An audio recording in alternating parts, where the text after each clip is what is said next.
quiet archive record. Tonight, we're stepping into a slow unfolding. Settle in. Let the outside world dissolve and gently descend into tonight's world. In this archive, we watch the far future the way you might watch a candle burn from a safe distance. Not to panic, not to rush, just to understand. The numbers are enormous, but the tone stays soft, always. Earth is a machine made of water, rock, air, and time. It runs on sunlight and slowly spends its internal heat. The sun is a star that looks constant only because our lives are short. Over deep time it brightens, then changes shape, then sheds its outer layers, and finally cools into a dense remnant. Tonight's record is a scientifically plausible time-lapse from near the present to the last chapters of our planet's existence as a recognizable world. We will stay close to known physics, gravity, radiation, chemistry, plate motion, and stellar evolution. Where we imagine details, we keep them compatible with what we already observe in other stars and in our own system. You do not need to memorize numbers. Let them pass like streetlights through a car window. Keep only the sense of scale and a few simple anchors. Sunlight gets slowly stronger. Warm air holds more water vapor. Hydrogen is easy to lose to space, and stars, like living things, have phases. In a calm voice, we will visit 6 eras: the near future of choices, the long future of a warming star, the drying of seas, the rain of deserts, the red giant sky, and the quiet aftermath. If you have ever watched a time-lapse of clouds, you know the feeling. What looks solid begins to move.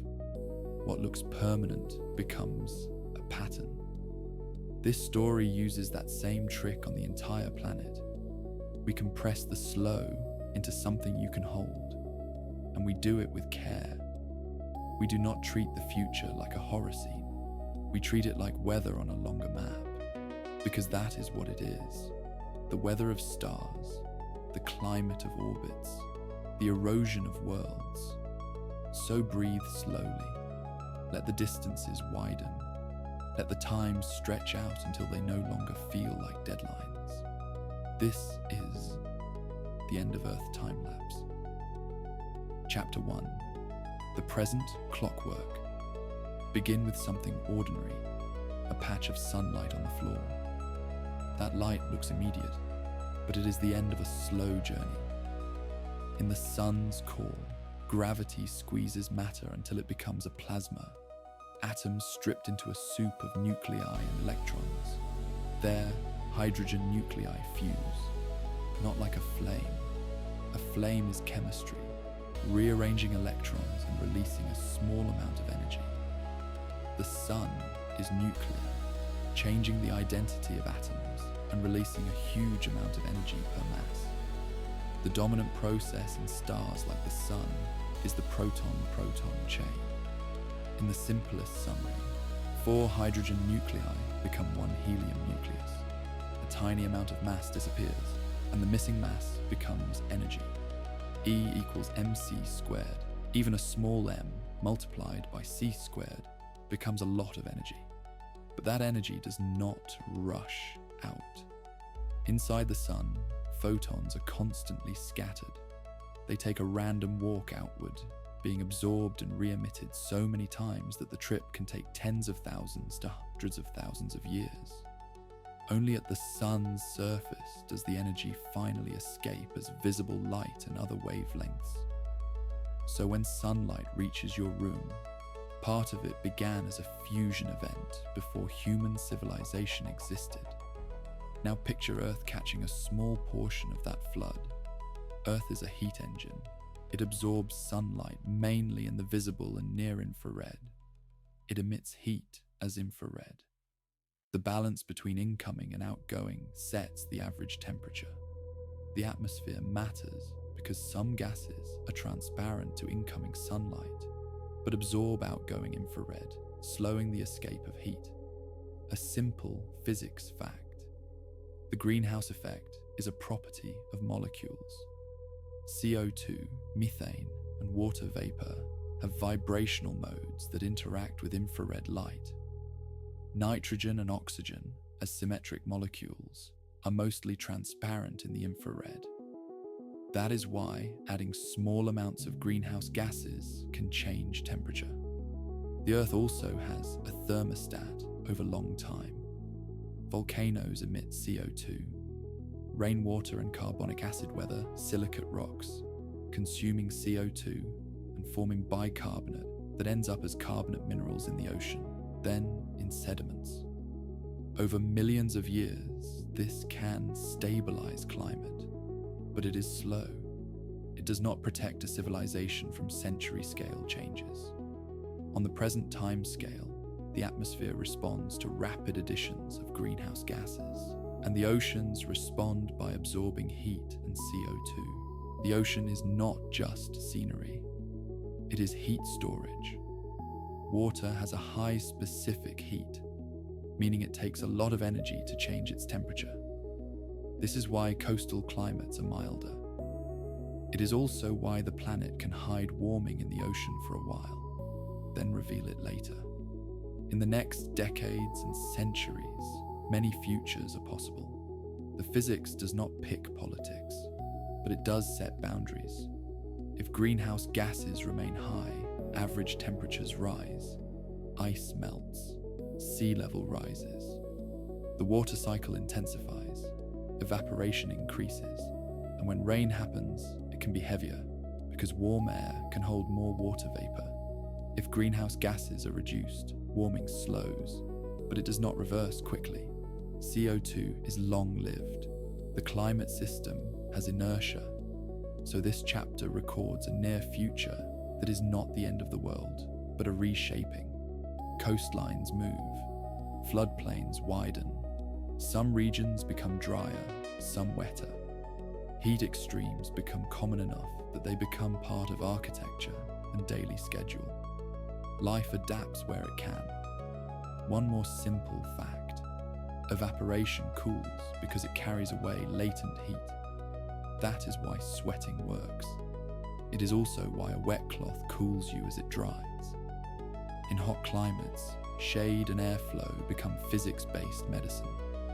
Now zoom out from weather to time. The moon is slowly moving away from Earth by a few centimeters per year. Tides are friction. Earth spins, dragging the tidal bulge ahead of the moon. The moon pulls on that bulge and steals a bit of Earth's rotational energy, converting it into orbital energy. The day lengthens by milliseconds per century. This is slow, but it is constant. The continents move too. Plate tectonics shuffles land over the mantle. Mountains rise and erode. Oceans open and close. In tens to hundreds of millions of years, supercontinents can form again. A supercontinent changes climate because it changes ocean currents, and because a large interior tends to be dry. Oceans are not only water, they are conveyor belts of heat. Still, in the near view, Earth remains a living planet, and above it, the sun looks stable. Yet even now, the sun is changing. As hydrogen fuses into helium, the core's composition shifts. Helium has higher mean molecular weight. The core contracts slightly, heats up, and fusion runs faster. Over time, the sun gets brighter, roughly by about 1% per 100 million years. 1% seems small, but climate is a balance. So the first chapter closes with a gentle, important idea. The sun is not a fixed lamp. Its brightness drifts upward, slowly, like a dimmer being turned by a patient hand. For now, the earth is still blue. For now, it still rains. For now, the night still cools, and morning still returns with familiar light. For now, the ocean still breathes in slow tides. And because this is an archive record, we let the present linger for a few more breaths. There is a temptation, when talking about the far future, to treat the near future as noise. But the near future is where the initial conditions are set. A planet's long story is shaped by what happens early, the way a river's path is shaped by where the first trickle finds a crack. In the next thousands of years, human influence can alter the carbon stored in soils, forests, and rocks. It can shift where sediments accumulate, how rivers carry minerals to the sea, and how quickly nutrients circulate.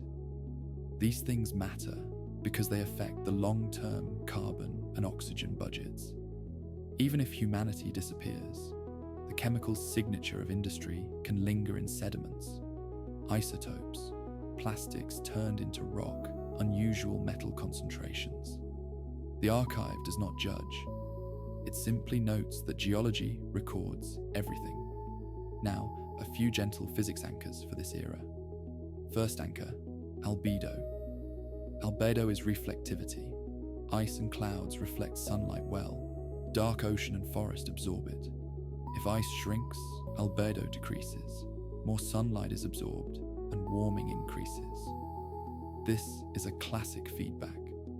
Second anchor, heat capacity. The ocean stores heat. This means the surface climate can keep changing for centuries after greenhouse gases stabilize, because the ocean is catching up. Think of it like a pot of water on a stove. The flame can be steady, but the temperature keeps rising until input and output match. Third anchor, acidity.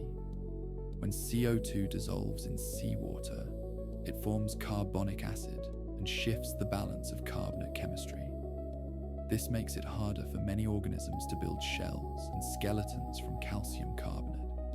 Ocean acidification is therefore not just about pH as a number. It is about how easy it is to build a home. Fourth anchor, energy flow. Most of the work done by weather and oceans comes from the sun. Internal heat drives volcanoes and quakes, but the daily motion of winds and currents is solar powered. So when the sun brightens over millions of years, Earth receives more power to run its atmosphere, even as the long-term rock thermostat tries to compensate. Now, step back and consider that Earth's habitability has always been maintained by balances rather than guarantees. The planet avoids freezing solid because greenhouse gases and ocean circulation move heat. The planet avoids boiling away its oceans today because the sun is not yet bright enough, because the cold trap keeps water low, and because the atmosphere can still radiate enough heat to space. But balances can shift. This is why small changes, when sustained over huge time, matter. The sun's 1% brightening per 100 million years seems trivial in a lifetime, but a few percent can alter the long-term position of climate zones. 10% can change everything. So, in this chapter's last moments, the archive sets a quiet stage. A planet still rich with liquid water. A planet whose day is slowly lengthening. A planet whose continents are slowly gathering and separating. A planet whose star is slowly turning up the light. And now, we let the time-lapse accelerate, because the next chapter belongs to timescales that ignore our calendars. Chapter 2, The Brightening Sun and the Thinning Blue. Now we speed up the time-lapse. Centuries blur, nations change, names change. The physical trends continue. By 100 million years from now, the sun is a little brighter. By 500 million, noticeably brighter. By 1 billion, brighter enough that the Earth must respond. The response begins with the rock thermostat. When sunlight increases, temperatures rise. Higher temperatures increase weathering rates. More weathering consumes more CO2. Over millions of years, atmospheric CO2 declines. This is the planet trying to cool itself. But the thermostat has side effects. Plants need CO2. Many plants use a pathway called C3 photosynthesis. It works well at today's CO2 levels, but it becomes inefficient as CO2 falls and oxygen remains. Another pathway, C4 photosynthesis, concentrates CO2 inside cells and can operate at lower ambient CO2. As CO2 declines, ecosystems shift. Forests thin, grasslands and hardy shrubs dominate. Then even those struggle. At some point, perhaps between 500 million and 1 billion years from now, depending on conditions, CO2 may fall below the threshold for most C3 plants. C4 and CAM plants may persist longer, and some algae may find refuges, but the global biosphere becomes smaller. This is not sudden. It is a long narrowing. As plant productivity declines, oxygen production declines. Oxygen in the atmosphere can persist for a long time because it is a big reservoir, but without replenishment and with ongoing sinks, oxidation of rocks, organic burial changing, oxygen can trend downward. Lower oxygen also means less ozone. Ozone is made when UV light splits oxygen molecules and the fragments recombine. Less oxygen means thinner ozone. Thinner ozone means more UV reaches the surface. So the brightening sun does two things at once. It increases heat, and it increases the biological cost of sunlight. The oceans respond as well. Warmer water holds less dissolved gas. It is the same reason warm soda goes flat faster. This means less oxygen available for ocean life. Stratification increases. Warm water stays on top, cold water below, and mixing weakens. Nutrients get trapped in deep water, and surface productivity changes. In some futures, shallow seas become hostile first. Tropical oceans can become too warm and too low in oxygen for complex animals. Life retreats toward poles, toward deeper waters, towards seasons. But the most important change in this chapter is the slow rise of water vapor into the high atmosphere. Today, Earth has a cold trap, a region in the atmosphere where temperatures are low enough to condense water vapor, limiting how much reaches the stratosphere. This protects the oceans. Most water stays low. As the world warms, the cold trap weakens. More water vapor reaches higher altitudes. High altitude is where sunlight becomes a thief. Ultraviolet photons can split water molecules. H2O becomes H and OH. Then further reactions produce hydrogen and oxygen. Hydrogen is light. If it reaches the upper atmosphere with enough energy, it can escape Earth's gravity. Hydrogen escape is not a floodgate. It is a leak. But a leak, given enough time, empties oceans. This chapter therefore introduces the moist greenhouse state, a climate where the lower atmosphere is warm and humid, and the upper atmosphere contains more water vapor than it does today, allowing significant hydrogen escape. Models suggest Earth could enter such a state roughly 1 to 2 billion years from now as the sun brightens, though uncertainty remains. What matters is the direction. A warmer planet is more likely to lose water. Now add another deep time complication. Plate tectonics may not remain the same. Water lubricates the lithosphere. It weakens rocks, helps them fracture, and may be part of why Earth's plates can subduct. As surface water declines and the planet cools internally, plate tectonics can slow or even stop, leaving a stagnant lid, a single rigid shell like that of Mars. If tectonics slows, the carbon cycle weakens. The thermostat becomes less effective, so the future becomes more one way. Now, within this long chapter, we allow one plausible detour, the possibility that intelligent life, if it persists, attempts long-term stabilization. In the first centuries, climate engineering is mostly about short-term comfort, reducing heat, managing water, protecting food systems. Over millions of years, if a civilization persists, the problem changes. It is not a political problem, it is an astronomical problem. The sun is brightening. So the civilization's job becomes what we can call planet keeping, maintaining a preferred climate against a changing star. The methods are conceptually simple, but difficult by scale. One method is sun shading.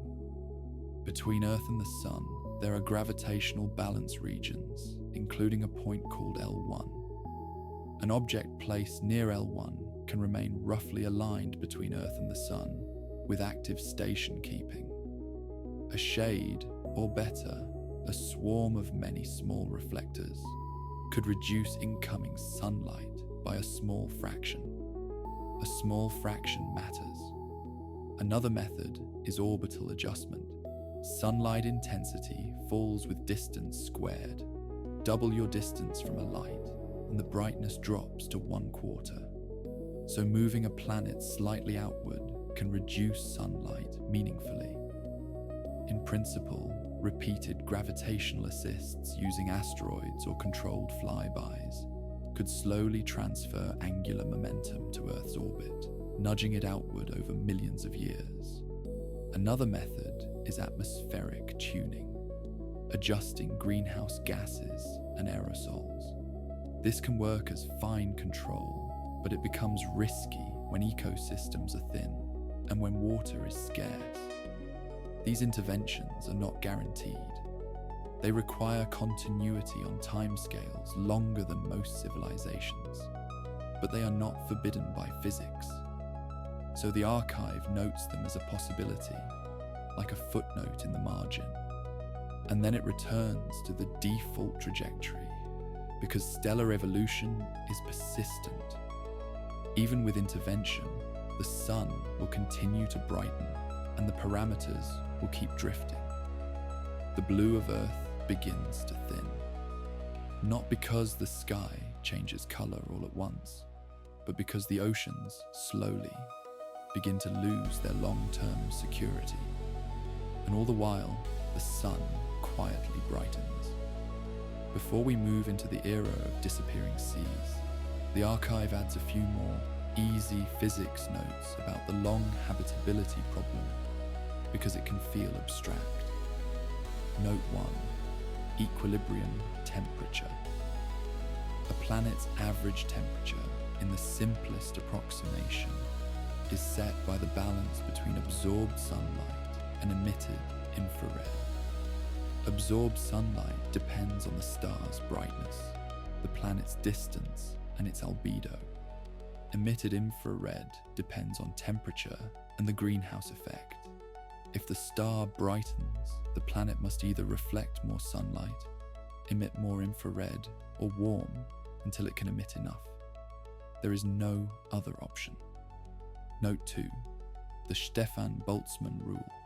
A warm object radiates power proportional to the fourth power of temperature. That means a modest warming increases radiation a lot. This is one reason planets can find stable temperatures. But greenhouse gases complicate which temperatures correspond to which outgoing radiation. Note 3. The water vapor feedback. Water vapor is itself a greenhouse gas. When the planet warms, evaporation increases. The air holds more water vapor, and that water vapor traps more heat. This is a positive feedback. It does not create warming out of nothing, but it amplifies a push. Note 4. The carbonate-silicate feedback is slow. The rock thermostat operates on hundreds of thousands to millions of years. It cannot respond quickly. So a rapid disturbance can create a long transient. Now return to planet keeping, not as a promise, but as a way to understand the scale. If a long-lived civilization wanted to keep surface oceans for an extra billion years, the task would be to offset the sun's brightening by perhaps a few percent. A few percent sounds small, but a few percent of the sunlight hitting Earth is an enormous amount of power. Still, the geometry helps. A shade placed between Earth and the sun does not need to cover Earth. It needs to cover a small patch of sky from Earth's viewpoint. At a distance, a relatively small structure can cast a large shadow. A swarm of many thin films or many small reflectors could reduce sunlight by scattering it slightly off axis. The advantage of a swarm is resilience. If one piece fails, the rest remain. The disadvantage is maintenance. The swarm is pushed by solar radiation pressure and disturbed by gravity. It must be actively controlled. Orbital adjustment is another conceptually simple idea. Because sunlight falls with the square of distance, moving Earth outward by even a few percent can reduce sunlight meaningfully. But moving a planet is not like pushing a car. It requires changing orbital energy. A plausible method uses repeated gravitational interactions with asteroids or engineered flybys. Each encounter transfers a tiny amount of momentum, like tapping a swing at the right moment. Over millions of years, small taps add up. The difficulty is not physics, it is commitment. A billion-year project is beyond ordinary imagination. So the archive holds these ideas the way it holds other possibilities, as footnotes, not as foundations. Because even if oceans are preserved by intervention, the sun's eventual red giant phase cannot be negotiated away. Stellar evolution is the larger clock. So we continue on the default path, the one that requires no planning, only time. We follow the water as it begins to leave, and it is worth saying, quietly, that this is not unique to our world. We now know of many planets around other stars. Some are too hot, some too cold, some likely dry, some likely ocean-covered. When we look at them, we are seeing snapshots. This archive is an attempt to imagine the missing frames, the slow motion that connects one snapshot to another.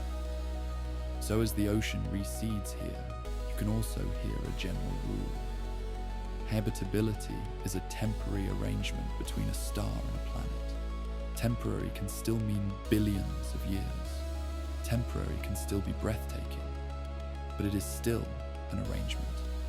Now we step into the era where that arrangement begins to come apart.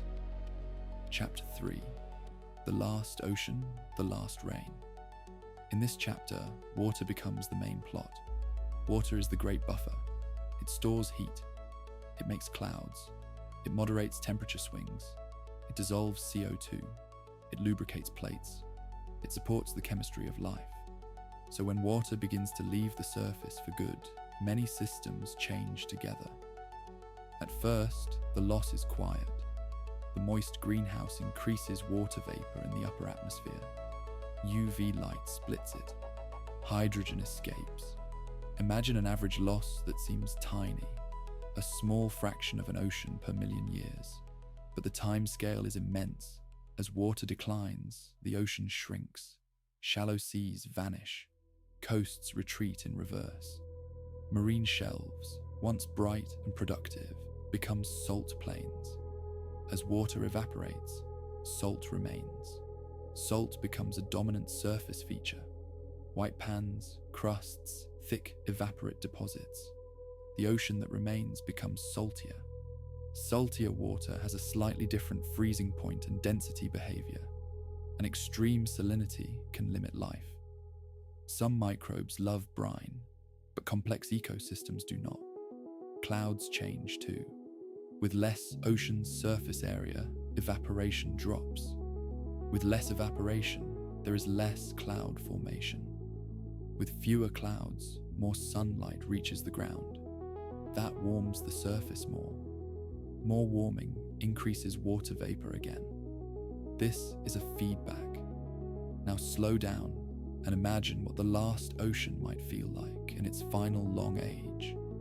Because this is where the time-lapse becomes strangely intimate. When oceans shrink, they do not retreat evenly. The planet has basins, ridges, and deep scars from ancient impacts. Water pools where gravity invites it. At first, shallow continental shelves dry out. These are the warm, sunlit regions where much marine life once thrived. As the sea level falls, these shelves become wide coastal plains. Rivers, if any remain, carve canyons deeper to reach the new shoreline. Then the rivers fade, because there is less rain. The remaining ocean becomes more like a set of connected basins. Narrow straits become choke points. Currents change. Some basins become isolated. When a basin is isolated, its chemistry can drift far from normal seawater. It can become a brine that precipitates exotic salts. Salt precipitation is a quiet recorder. Different salts fall out at different concentrations. First carbonates, then gypsum, then halite, then magnesium and potassium salts. A drying ocean can therefore lay down a layered library of minerals, each layer marking a stage of concentration. Above the shrinking sea, the air becomes heavy with humidity for a time, because warm water evaporates quickly. But humidity does not guarantee rain. Rain requires the air to cool enough for water to condense. In a warmer world, the lower atmosphere can stay too warm to condense until the air rises high, and rising air may be limited by circulation changes, so the planet can be humid and still dry. This is one of the strangest feelings in climate physics. Humidity without relief. Now add the cold trap again. As the atmosphere warms, the height of the tropopause and the temperature structure shift. Water vapor can sneak past the cold trap more often. Once water reaches the upper atmosphere, UV does the rest. Hydrogen escape can be limited by how fast hydrogen can diffuse upward, or by energy input.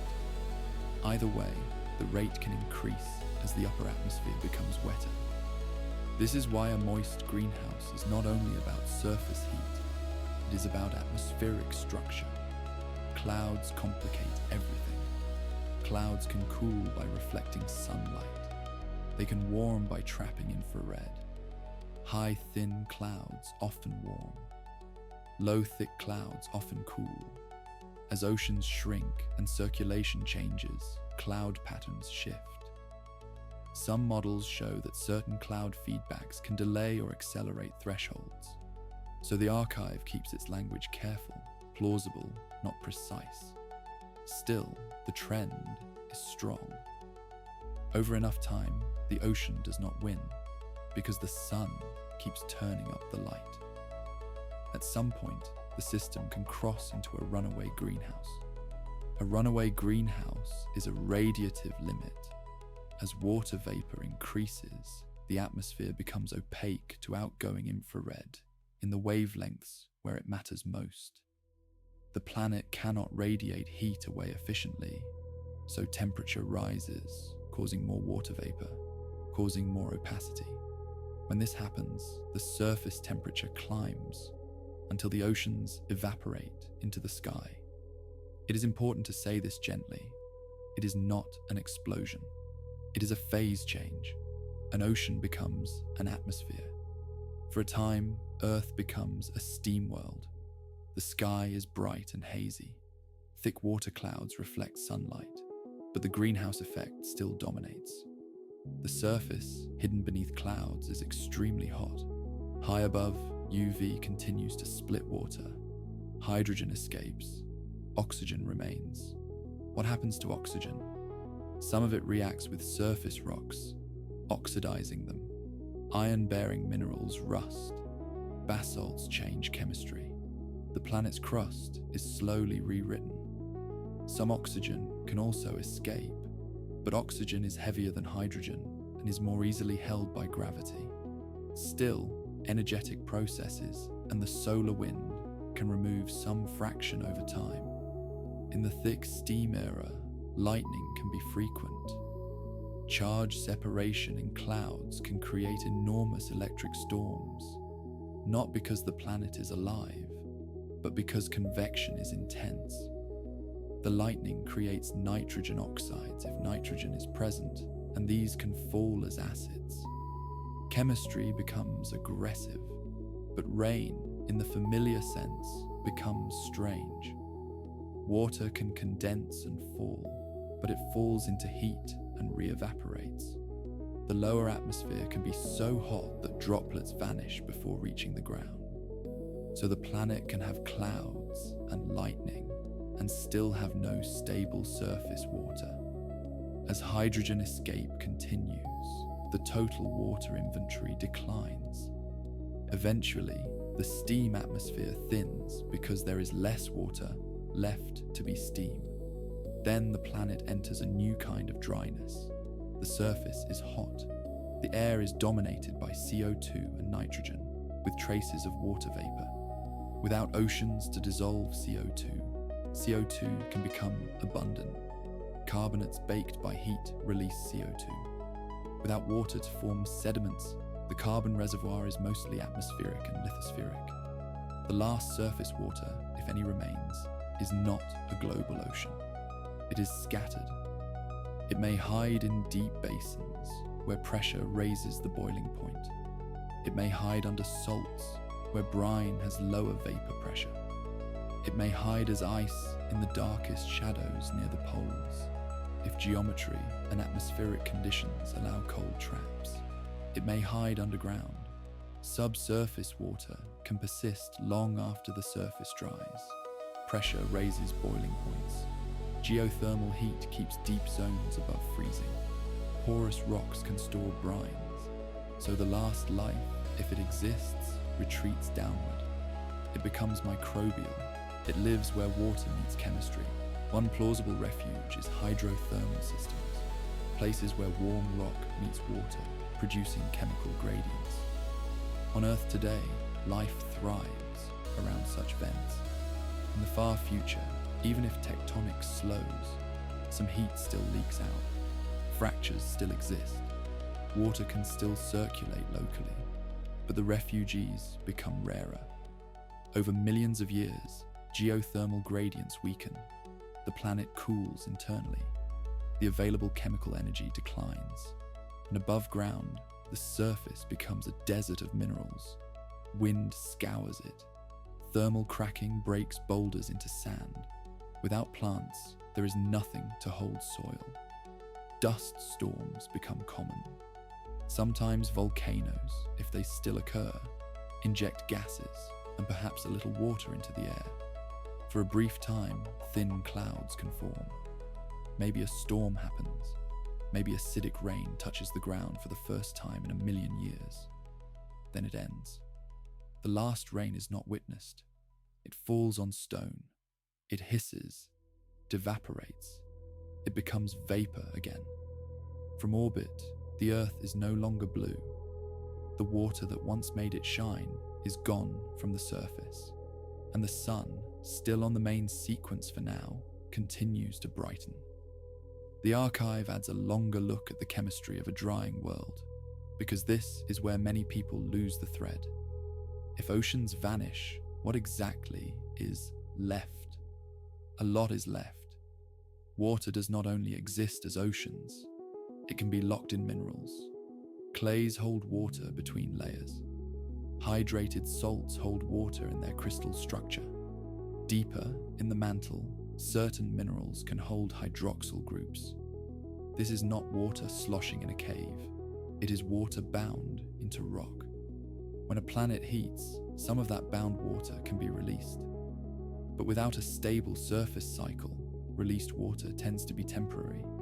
It becomes vapor, rises, is split by UV, and the hydrogen escapes. So drying is not a single event. It is a long sequence of small releases and losses. Now consider carbon. On modern Earth, the ocean is a giant CO2 sponge. It dissolves CO2 and turns it into bicarbonate and carbonate. Remove the ocean, and CO2 becomes harder to hide. Under intense heat, carbonate minerals can decompose and release CO2 directly. So late in the drying process, the atmosphere can become CO2 rich, not because volcanoes become stronger, but because the storage rocks are being cooked. In a CO2-rich atmosphere, the greenhouse effect remains strong even after water vapor declines. This can keep surface temperatures elevated for a long time. Now, consider nitrogen. Nitrogen is often treated as inert background gas, but over billions of years, even nitrogen can be sequestered into rocks or lost to space. Lightning and UV can fix nitrogen into reactive forms. Some of that can become nitrates and be buried. Some can react with minerals. A thinner nitrogen atmosphere means less pressure. Lower pressure lowers the boiling point of water, making it harder for any remaining liquid water to persist. So nitrogen loss, even if slow, can make dryness more final. Now consider the sky. A thick steam atmosphere is bright and clouded. A later CO2 atmosphere can be dense but clearer in some bands. A late thin atmosphere can produce a nearly black sky even at noon, because there is not enough gas to scatter light. So the drying Earth can pass through multiple sky colors while following the same physical direction. And finally, consider the surface. In a hot, dry world, the main surface sculptor is not rain. It is temperature. Thermal stress fractures rock. Wind moves the fragments. Impacts add craters, and volcanic resurfacing, if it occurs, lays down new plains. By the time the oceans are truly gone, the planet has already been reorganized into a simpler machine. Now we move into that long era, the desert planet that follows the sea. Chapter 4. The long desert and the fading heart. This chapter is austere. Earth remains a planet, but it is no longer a living surface in the way we recognize. The story becomes about rock, atmosphere, and the slow cooling of a once active world. Begin with the Earth's magnetic field. Today, Earth's magnetic field is made by a dynamo, the motion of electrically conducting liquid iron in the outer core. Convection and rotation stir the metal and generate magnetic fields. A magnetic field is not a perfect shield, but it deflects charged particles from the solar wind, reducing atmospheric loss. As the planet ages, its interior cools. The core continues to solidify from the inside out, releasing latent heat and light elements that can drive convection for a long time. But eventually, the energy sources decline. The dynamo can weaken. If and when the magnetic field weakens significantly, the solar wind interacts more directly with the upper atmosphere. Over long time, this can strip lighter gases, especially if the upper atmosphere is heated by a brighter sun. So the desert Earth may also become a thinning air Earth. Now consider plate tectonics. Without water and with a cooler interior, the lithosphere can become too strong to break and subduct. Plate tectonics can stall. The planet becomes a stagnant lid world. In a stagnant lid regime, heat still escapes, but differently. Mantle plumes can punch through occasionally, creating massive volcanic provinces. The surface can be resurfaced in pulses. Lava becomes the last river. When flood basalts erupt, they can cover huge areas, then cool into dark plains. Without water, they do not weather quickly. They remain exposed to thermal cycling and impacts. Erosion continues, but it is mostly wind and temperature. Rocks expand during long hot days and contract during long cold nights. Cracks grow, boulders sprawl, dust is made, dust is moved. Dunes migrate, basins fill and empty of sand, patterns ripple across plains. The atmosphere, if it remains, carries dust and sometimes haze. The sky can be pale, not blue. Blue sky requires an atmosphere thick enough and composed of small molecules like nitrogen to scatter short wavelengths. With a thin, dusty air, the sky can become whitish or tan. A simple fact: Rayleigh's scattering depends strongly on wavelength. Shorter wavelengths scatter more. That is why our sky is blue. Change the air, and the color changes. In this chapter, we also note a change in time. As the moon recedes and tides dissipate energy, Earth's rotation slows. Days lengthen. A day could become significantly longer over billions of years. Long days mean long heating cycles, long cooling cycles. That increases thermal stress. That increases cracking. That increases dust. The planet becomes a dust factory. And dust is not just dirt. Dust is physics. A dust grain is small enough that it can stay suspended in air for a long time. It scatters sunlight. It absorbs some wavelengths and re-emits heat in infrared. A dusty atmosphere can therefore change surface temperatures, even if the total air pressure is low. Dust also carries electric charge. Grains can rub and exchange electrons in wind-driven storms. This can create electric fields and discharges, even without water clouds. On Mars today, dust storms can be electrically active. On a future dry Earth, the same could be true. So the last weather may include silent lightning in dust. Now consider the calendar. Even a nearly dead planet still has orbital cycles. Earth's orbit is not perfectly circular. Its eccentricity changes due to gravitational interactions with other planets. Its axial tilt can vary.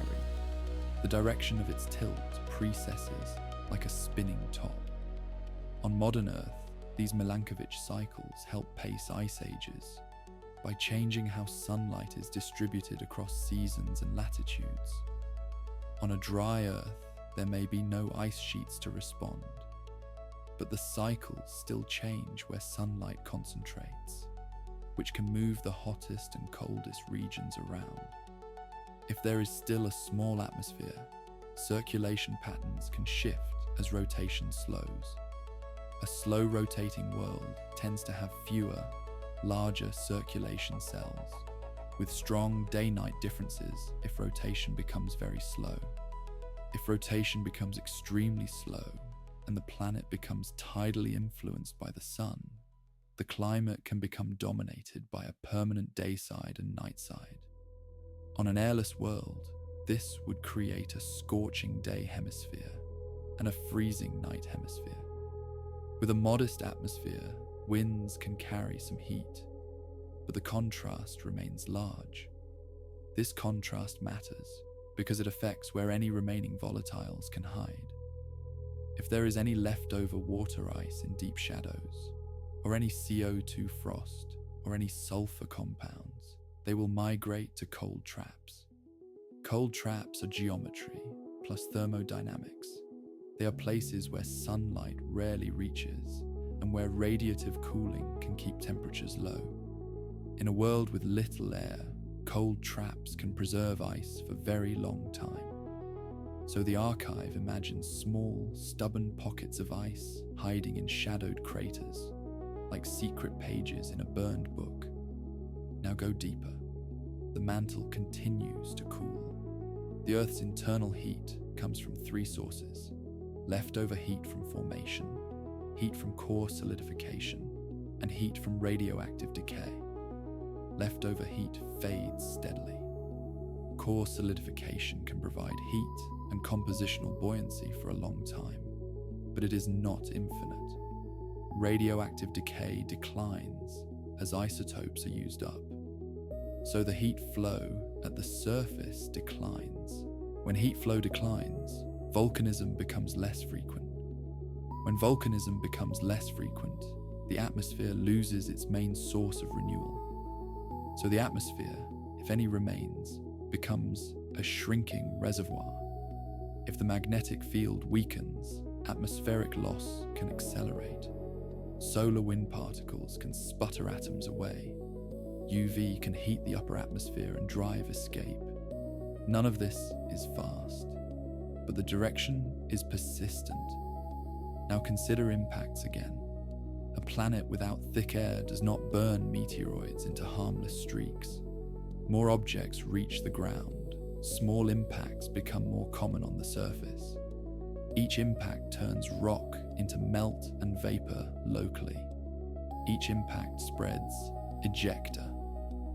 Over enough time, impacts are like a slow sanding machine, turning surface rock into regolith. Regolith is a blanket. It insulates. It also remembers. If you dig into regolith, you find layers of different ages, different impact events, different compositions. It becomes an archive inside the archive. Now the sun in this era is brighter than today by a large fraction, but still on the main sequence. This creates a strange contrast. The planet is dry and thinning, but the star is still steady in its basic shape. It is as if the planet aged faster than the star. That is not an accident. Habitability depends on narrow windows. A slight increase in sunlight can push water behavior into a different regime. So Earth loses its ocean long before the sun leaves the main sequence. This is one of the most important scientific points in this entire record. The Earth can become uninhabitable for surface life well before the sun becomes a giant. The end of surface habitability is earlier than the end of the planet. Now look upward. The sun is brighter than today by a large fraction. The solar spectrum is similar, but the intensity is higher. UV output can be higher as well. Without ozone and with a thin atmosphere, UV reaches the surface more easily. The surface becomes sterilized.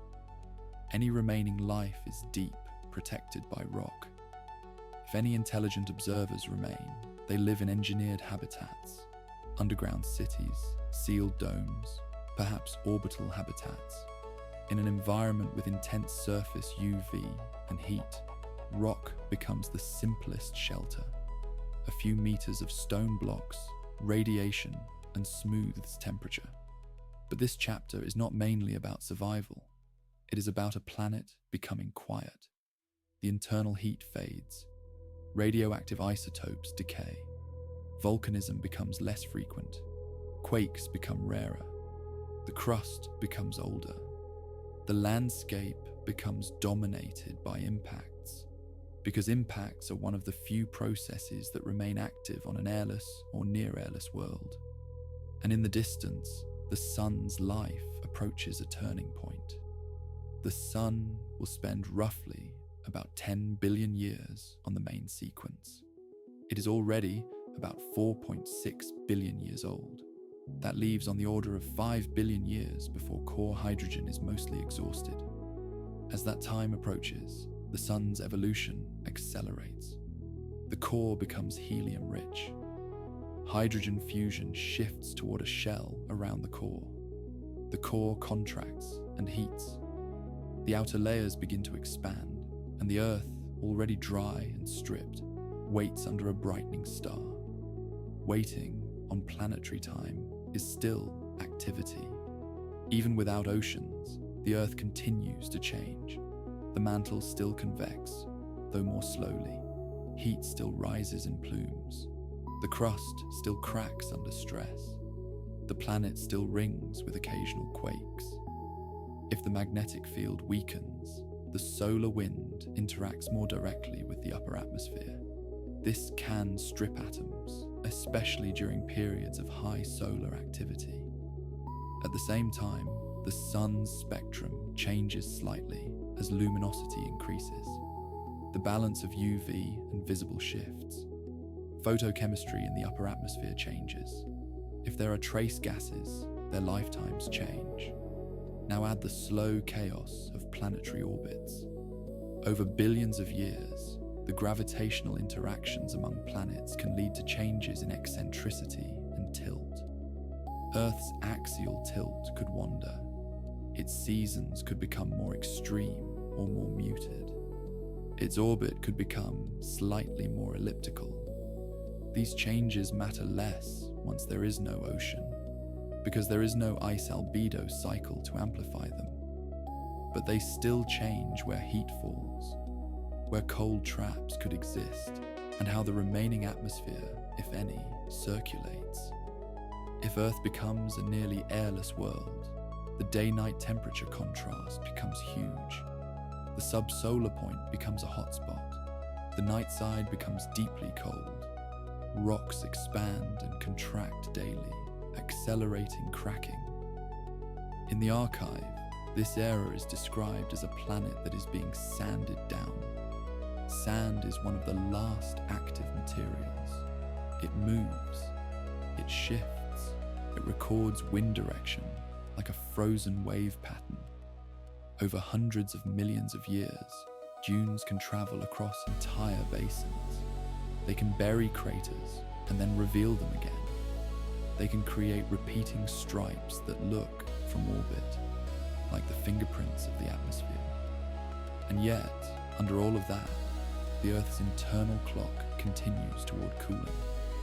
Radioactive isotopes decay, heat flow declines, volcanic pulses become rarer. The Earth becomes more geologically quiet. This matters because it limits how much gas is added back to the atmosphere.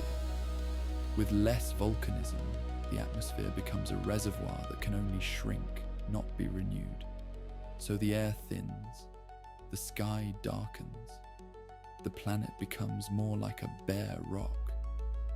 In the far distance of this chapter, the sun approaches the end of its stable, hydrogen-burning life. We are not there yet, but the slope of the curve is steepening, and soon the star that has been a steady lamp for eons will begin its visible transformation. Chapter 5. The Red Giant Sky. This is the phase change. For most of its life, the sun is balanced. Gravity squeezes inward, pressure from hot gas and fusion pushes outward. When core hydrogen runs low, that balance shifts. Hydrogen fusion continues, but in a shell around a helium core. The helium core, no longer producing fusion pressure, contracts. Contraction heats it. The shell fusion runs hotter. The outer layers respond by expanding. The sun becomes a red giant. Red giant means large radius, cooler surface temperature, and much higher luminosity. To make this feel real, the archive offers an easy comparison. On the main sequence, the sun is like a steady stove burner set to medium.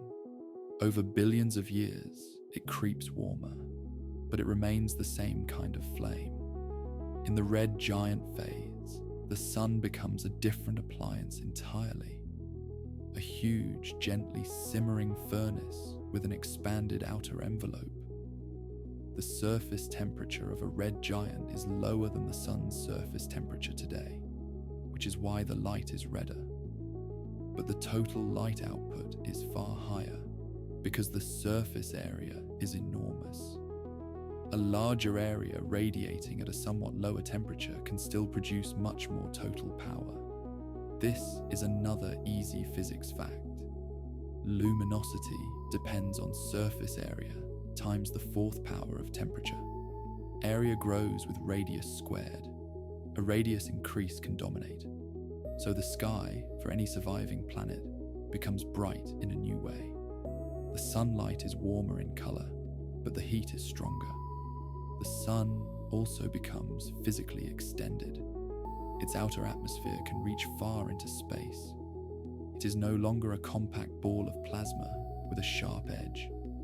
It becomes a bloated globe with a diffuse boundary.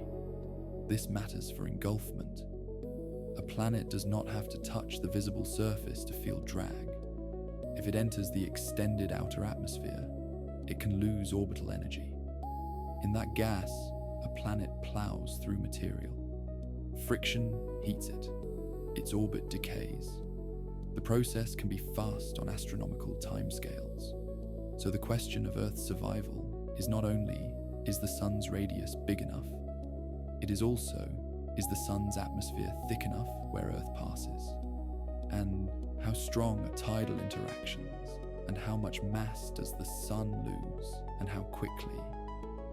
The archive therefore keeps two images in mind. One image is engulfment. Earth disappears into the sun's envelope, and its material is dissolved and redistributed. The other image is escape.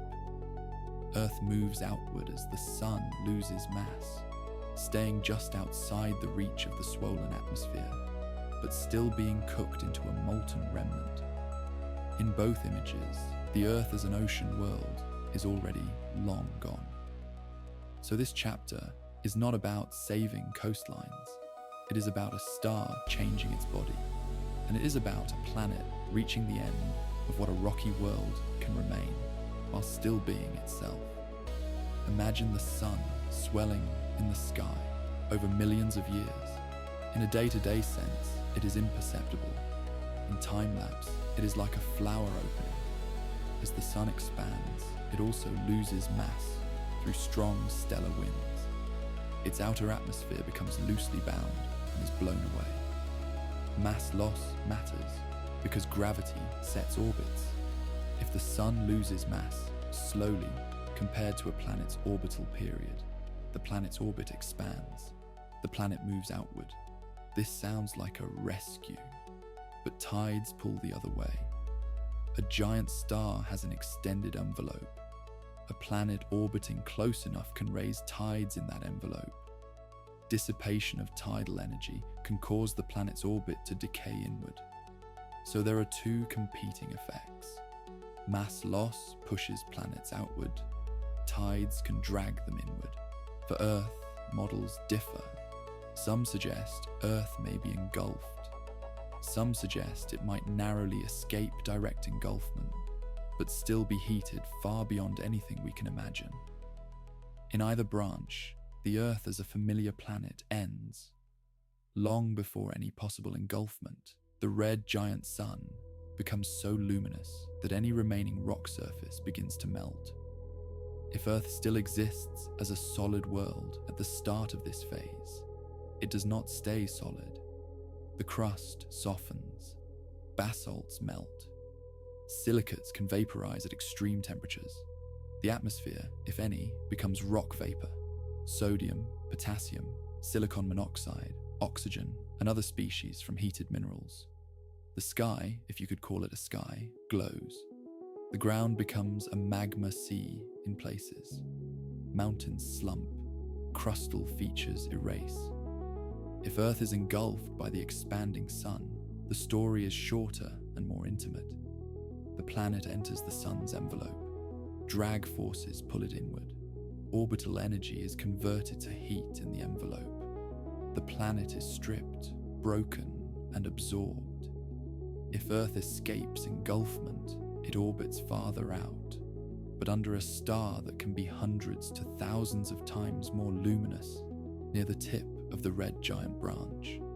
Either way, the Earth is no longer a world, with atmosphere and rocks in the way we know. It is either destroyed or turned into a heated remnant. Now, inside the sun, another transition happens. As the helium core contracts, it can become degenerate, supported by electron degeneracy pressure, a quantum effect where electrons resist being squeezed into identical states. In a degenerate core, pressure does not depend strongly on temperature. So when helium fusion finally ignites, it can ignite explosively in an event called the helium flash. The flash does not destroy the sun because it occurs deep inside and the energy is absorbed by expansion, but it is a dramatic internal rearrangement. After the helium flash, the sun fuses helium into carbon and oxygen in its core for a time. Then helium runs low. Then the sun enters an even more unstable giant phase, with shell burning and pulsations, and very strong mass loss. The outer layers are thrown off into space. This creates a planetary nebula, an expanding shell of gas, glowing under ultraviolet light from the hot core. The nebula is brief on cosmic time, perhaps tens of thousands of years. It is a final bright signature. and then the core remains, a white dwarf, a dense remnant roughly the size of Earth, containing around half the sun's mass. The giant light fades. In the time lapse, it is as if a bright room suddenly dims to a small lamp. If any planetary remnant remains, it begins to cool. But the Earth story is already essentially complete. The planet has either been absorbed or transformed beyond recognition. Still, the archive watches a little longer, because endings have afterimages. One more easy anchor before we cross the threshold into the final quiet. When stars lose mass, planetary systems loosen. Gravity is proportional to mass. Lose mass at the center, and the binding weakens. Orbits expand. Resonances shift. The architecture that was stable for billions of years can become rearranged. This is why the end of the sun is not only about light and heat. It is about the geometry of the whole system. A planet that survives physically can still have its orbit altered. Small bodies that were once safely distant can be nudged inward. And the last chapter of a planet can be written not only by its star, but by debris and by gravity. With that in mind, we move into the final chapter. Chapter 6, Ash, Orbit, and Silence. Now we enter the afterlife of the system. The sun, as a white dwarf, no longer produces energy by fusion. It simply cools, radiating away its stored heat over trillions of years. A simple fact: white dwarfs are supported by electron degeneracy pressure, the same quantum rule that prevents electrons from sharing identical states holds the star up against gravity. White dwarfs begin very hot. They can emit significant ultraviolet. Over time, they cool and redden. The universe is not old enough for any white dwarf to have cooled all the way to a black dwarf, a theoretical cold remnant. So the white dwarf sun remains a faint ember for longer than any human timescale. What about Earth? If Earth was engulfed, its material is mixed into the sun's envelope and then partly expelled during the nebula phase. Those atoms drift outward as gas and dust. If Earth escaped engulfment, it is a scorched remnant orbiting a white dwarf at a larger distance than before, because the sun lost mass. In that survival branch, the Earth is not habitable. It is likely airless or nearly airless. Its surface is a record of melting and resolidification. Glassy plains, fractured crust, dense lava, flows frozen in place. With little or no atmosphere, impacts become the main sculptor. Micrometeorites strike constantly at tens of kilometers per second. Each grain is tiny, but over millions and billions of years, they churn the surface into regolith, a powdery blanket like the moon's.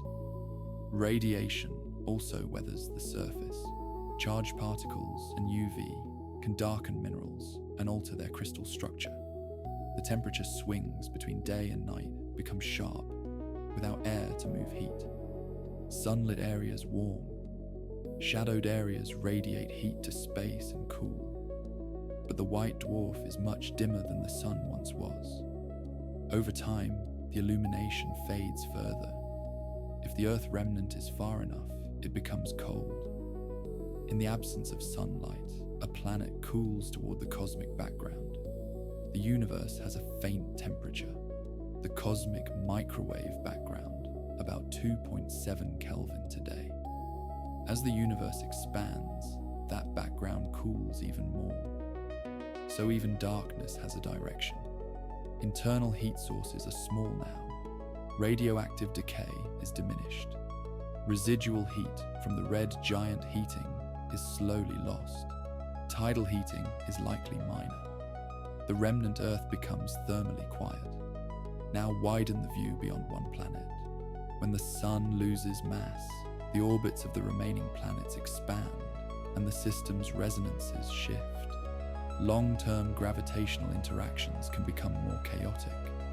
It is plausible that some planets change eccentricity or inclination, and that small bodies from distant reservoirs are perturbed.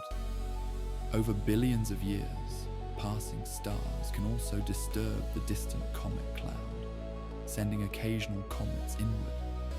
Around white dwarfs in the real universe today, we observe evidence of disrupted asteroids and accreted rocky material, dust disks, and heavy elements in white dwarf atmospheres. This tells us that even old systems can remain dynamically active. So in the far future, the white dwarf sun may still be visited by debris, comets, asteroids, fragments. Some may be torn apart by tides and form rings. Some may impact surviving planets. If Earth is still present, an impact can reshape it again, even in darkness. But the archive's ending is not a single event. It is a fade. The white dwarf cools. The system dims. Chemistry slows because cold and dryness make reactions rare. Without water, there is no weather. Without air, there is no sound.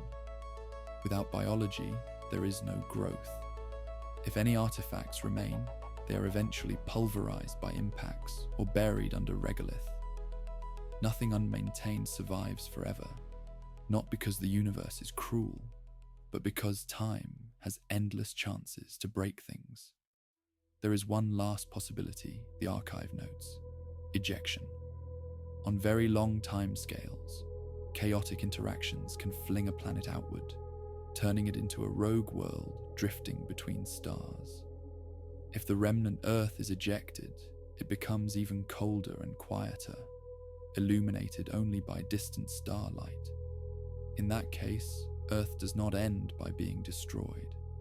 It ends by leaving. And if it remains bound, it ends by orbiting a fading ember. Either way, the Earth is no longer a blue world.